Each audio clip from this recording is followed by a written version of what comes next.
Muy buenas noches y bienvenidos a su programa Veneno Presenta. Hoy nos acompaña, ustedes lo ven en pantalla, al licenciado abogado y notario Julio García Merlos, que, bueno, ya sabemos que aquí en redes sociales la desinformación provoca a veces un linchamiento porque desconocemos y tal, pero Lick, alrededor de un planteamiento legal de una inconstitucionalidad que seguramente muchos no leyeron y que la otra mitad no entiende, se armó un relajo alrededor de su persona, a veces hasta de forma maliciosa y maleducada.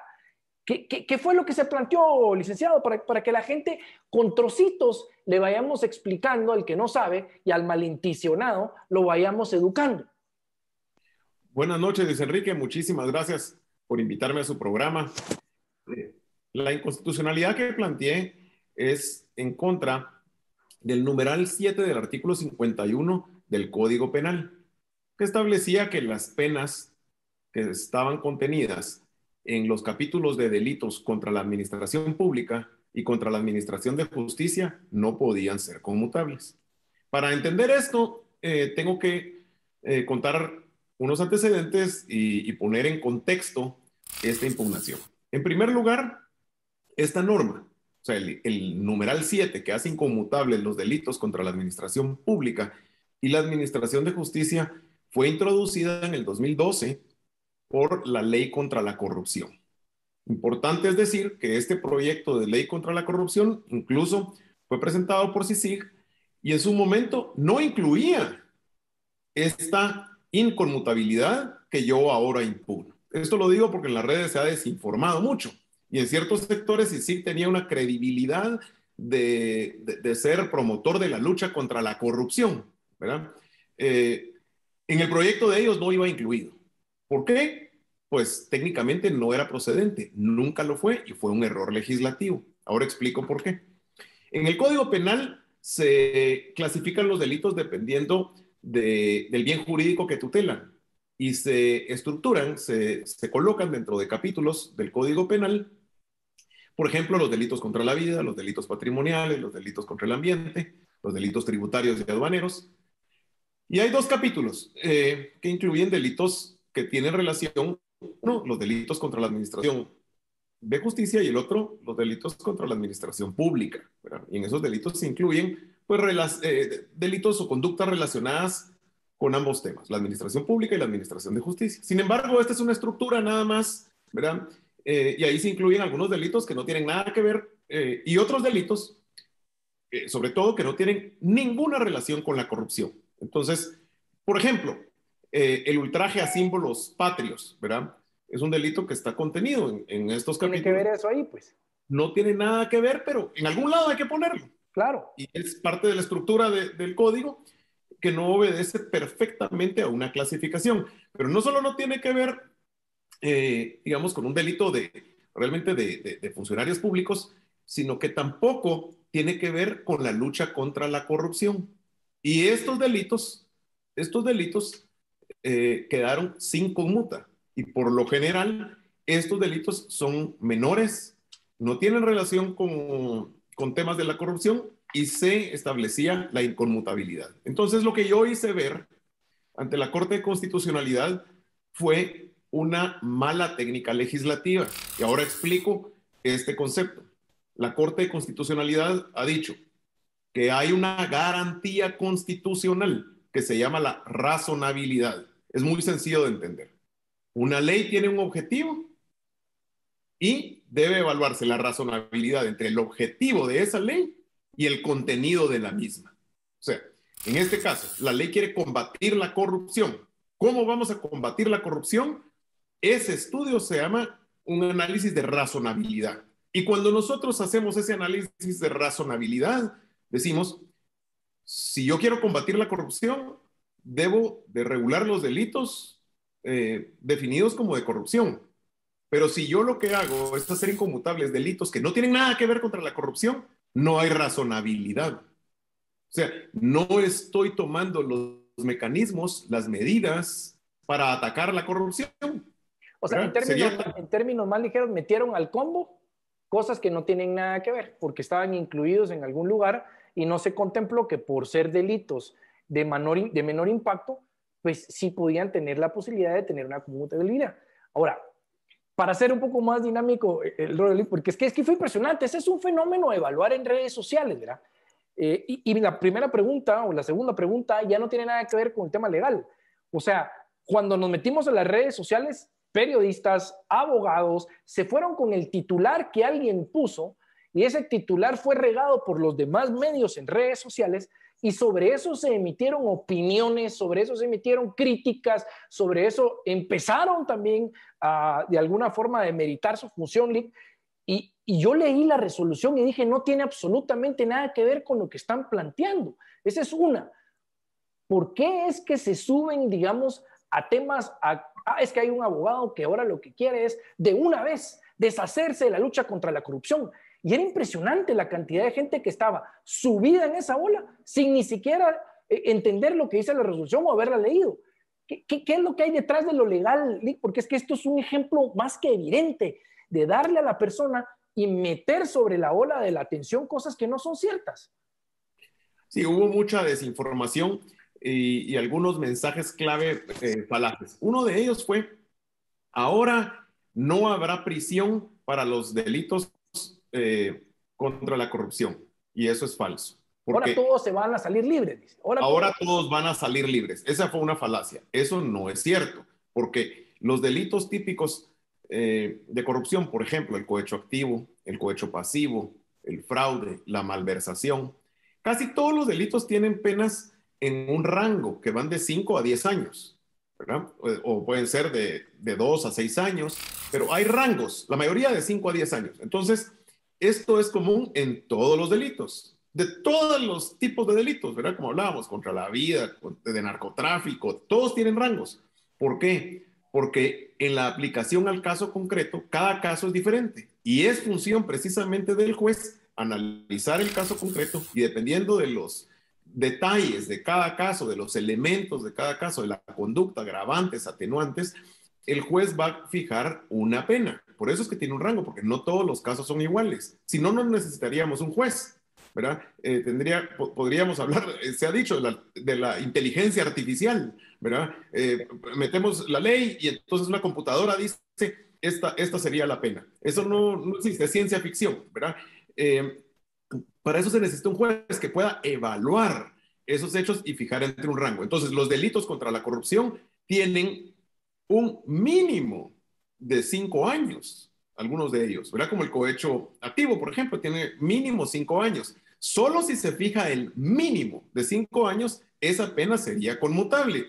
Más allá sería inconmutable, exactamente igual. Y siempre el juez tiene la facultad de declarar que esos 5 años sean inconmutables. Ahora, podemos interpretar, Lick, que este es un vivo ejemplo de cómo cuando surge alguna palabra que no les gusta, que creen que no va en su agenda, que no va en su forma de pensar, se apuntan todos los cañones contra alguien o sea, porque el tema se vuelve personal. O sea, es un ejemplo, ¿no? Podemos hablar de eso. O sea, no, la discusión ya no era legal. La discusión era 2, 3 bullet points. Van a salir de la cárcel, hay alguien que está metiendo recursos que lo que promueven es que ya no haya lucha contra la corrupción. Llegamos a lo último que podíamos haber llegado. O sea, ya no había discusión legal. Es un ejemplo para que la gente se dé cuenta, pues, que las redes sociales mueven los hilos de la conversación probablemente con intereses de algunos, pues, digo yo, ¿no? Sí, confunden mucho porque apelan a cuestiones emocionales que por supuesto que yo comprendo a la gente que no lee una sentencia de 35 páginas y sin entender estos conceptos se deja llevar por esos mensajes elaborados a propósito y que tocan fibras emocionales y que la gente pues los entiende y se identifica. Por ejemplo, otro mensaje que se tergiversado, que se ha emitido es: esto beneficia a los funcionarios y perjudica a los pobres porque los pobres no pueden pagar una conmuta y los ricos funcionarios que se enriquecieron con el dinero que se robaron ahora podrán salir libres por 9,500 quetzales. Mucha gente sacó ese mensaje de los 9,500 quetzales. Eso de nuevo es una falacia, ¿verdad? Para los delitos de corrupción que son graves, que son millonarios, de funcionarios, el juez tiene esa responsabilidad y tiene la herramienta de poner hasta 10 años de prisión. Es su responsabilidad hacerlo. Una sentencia de esta naturaleza tiene filtros.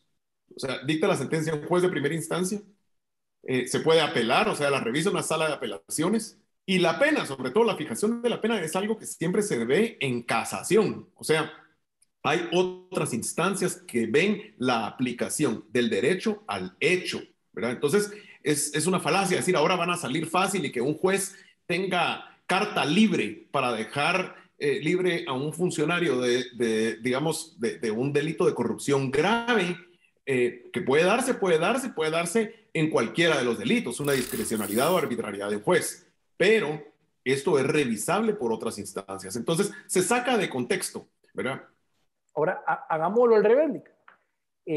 ¿Dónde está el beneficio para aquel que cae en un bombo legal que no tenía, digamos, una razonabilidad? Es decir, aquel que haya cometido un delito que por alguna razón lo metieron ahí no tenía conmutabilidad. O sea, por ejemplo, un X que hizo como qué delito pudiera haber cometido, que entonces se hubiera visto privado de su libertad y que a eso no le estamos poniendo atención, ¿verdad? Porque las leyes están creadas para la generalidad, ¿verdad? Y aquí nos estamos fijando de el funcionario corrupto, pero de repente no hay un funcionario corrupto en habiendo cometido un delito de los que estaban en ese apartado y tendría este problema, ¿no? No, definitivamente. Déjame contarle que como yo hubo un caso que fue el que empezó a generar mi inquietud por estos delitos, y cada uno de ellos abriría una discusión de horas. Pero el delito que generó mi atención sobre los delitos cometidos por funcionarios públicos fue un caso que yo tuve de un médico del ICS, que él fue acusado por el delito de presentación extemporánea de la declaración patrimonial. Y llega y me cuenta el caso. Mire, fíjese que a mí me salió una plaza en el ICS y me dijeron, bueno, venga a trabajar y viene tal día, y en 2 semanas le firma el acta de posesión, usted empieza a echar punta y después vamos completando toda la papelería y el proceso. Y dentro de eso tenía un plazo para presentar su declaración patrimonial, y cada vez que quería ir, pues trabajaba todo el día, ¿verdad? Y cada vez que quería ir, pues el hospital estaba saturado, tenía emergencias, no lo autorizaba el supervisor y tenía que preparar estos temas puramente burocráticos y lo presenta 3 días tarde. Y en eso le llega una citación de un tema penal y me cuenta el caso, ¿verdad? Ahí, la verdad, ahí fue donde yo descubrí este delito. Digo, estas sanciones no deberían de ser delictivas. Y cuando me empiezo a dar cuenta, pues hay una gran cantidad de delitos que están siendo tipificados como penales o criminales para conductas que deberían de ser administrativas. Entonces nosotros tenemos en la mente el funcionario público, un ministro corrupto, ¿verdad?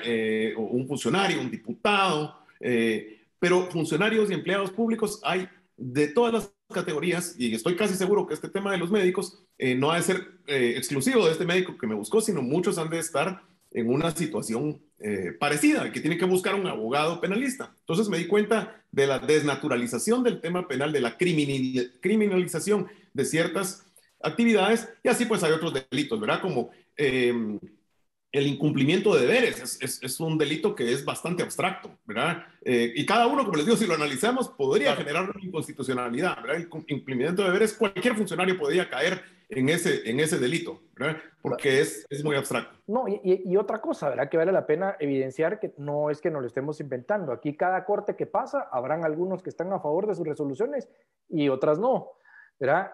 Lo curioso es que cuando hay personas que están interesadas en sus resoluciones, dicen, no, es que hay que acatar las resoluciones de la CC, ¿verdad? Después llega otro grupo que no les gusta a ellos, es que son corruptos, es que no sirven, es que miren la resolución que emitieron. O sea, yo creo que el gran problema que tenemos ahorita, y que no es inventarse el agua azucarada, es que estamos completamente polarizados, ¿verdad? Polarizados. O sea, no importa si estamos tratando de avanzar, si al grupo contrario cree que lo que se está haciendo no va en su línea, pues entonces echamos para atrás toda la carne al asador en redes sociales, medios, tal, y provocamos en la ciudadanía de repente una historia no cierta. Y eso me preocupa porque eso no fortalece, ¿verdad? No fortalece la posibilidad de un Estado de Derecho, no hace claro la aplicación de la ley, contrario a lo que dicen con esta resolución. Es decir, lo que no permiten es dar un paso para adelante y para atrás, y eso podemos hacerlo todos. No, totalmente. El tema coyuntural se vuelve emocional, se vuelve ideológico, se vuelve superficial y no permite análisis técnicos. En cuanto al tema de la Corte de Constitucionalidad, el examen que se hace de razonabilidad es muy técnico y yo me atrevería a decir que la Corte anterior, digamos, pudo haber resuelto de la misma forma porque resolvió con base en precedentes anteriores en donde aplican este método de interpretación. No es algo que la nueva Corte acaba de implementar, ¿verdad? Y fue un análisis bastante profundo. Entonces, ahorita se entiende, y una de las críticas han sido esas, no ha sido una crítica técnica al contenido de la resolución, sino que, es que esta Corte es cuestionada. Entonces lo que veo que se busca es desgastar a esta Corte con un argumento falaz, y quiere favorecer la corrupción. Y es falso, si se lee la sentencia no favorece la corrupción, ¿verdad? O otro argumento falaz es, en este momento no necesitamos mandar mensajes equivocados de que el Estado está favoreciendo la corrupción. En ningún momento, si se tergiversa un mensaje, pues sí se va a mandar un mensaje equivocado, pero si se lee la sentencia, todo lo contrario, ¿verdad? Lo que se evidencia con esto es que el mecanismo que se buscaba para combatir la corrupción era erróneo. Debemos trabajar en mecanismos correctos. En cuanto al estado de excepción, pues comparto el sentir, el estado de excepción por su naturaleza. No nos tenemos que complicar mucho con tecnicismos. El estado de excepción por su naturaleza es de excepción. Busca ser ágil y quitar los candados que tradicionalmente existen para la toma de decisiones de un Estado y permite al presidente tomar esas decisiones inmediatas que requieren en caso de una calamidad, un terremoto, en caso de guerra, si hay una invasión extranjera, ¿verdad? El presidente tiene que actuar rápido, el Congreso debe reunirse rápido y aprobar y tomar una decisión, pero tener estas discusiones que duran días y ahora semanas o meses, lo que hacen con eso es precisamente no resolver, ¿verdad? No resolver una situación que debería de tomarse una decisión de manera inmediata, urgente, deliberarse. 3 días es un plazo razonable para deliberar y tomar una decisión. Agradezco mucho por la entrevista, Lick, y ahí sí que le estrecho la mano. Bienvenido al linchamiento de Twitter y redes sociales, ¿verdad? O sea, muchísimas gracias, Luis Enrique, igualmente. A veces sin fundamento, vale madre, destrocémoslo, reventémoslo. Bueno, pero es parte de lo que estamos viviendo en el país, ¿verdad? Hablan de tener coherencia, pero lo que menos son coherentes. Hablan de tolerancia y lo que menos son tolerantes. Hablan de detalles, pero lo menos que hacen es adentrarse en una resolución legal o conocer algo de lo legal para poder opinar. Esto no es decir que no podemos opinar. La libertad de expresión ahí está. Pero bueno, algunos estudiamos para ser chefs y otros estudiamos para ser abogados, ¿verdad? Pues el chef puede opinar, pero obviamente no conoce, digamos, a profundidad las cosas. Así que, nuevamente, ahí sí que hay que seguir trabajando y ni modo, aguantando esto, que la peña hay que aguantarla, Lick. Te mando un saludo. Igualmente, muchas gracias por la invitación.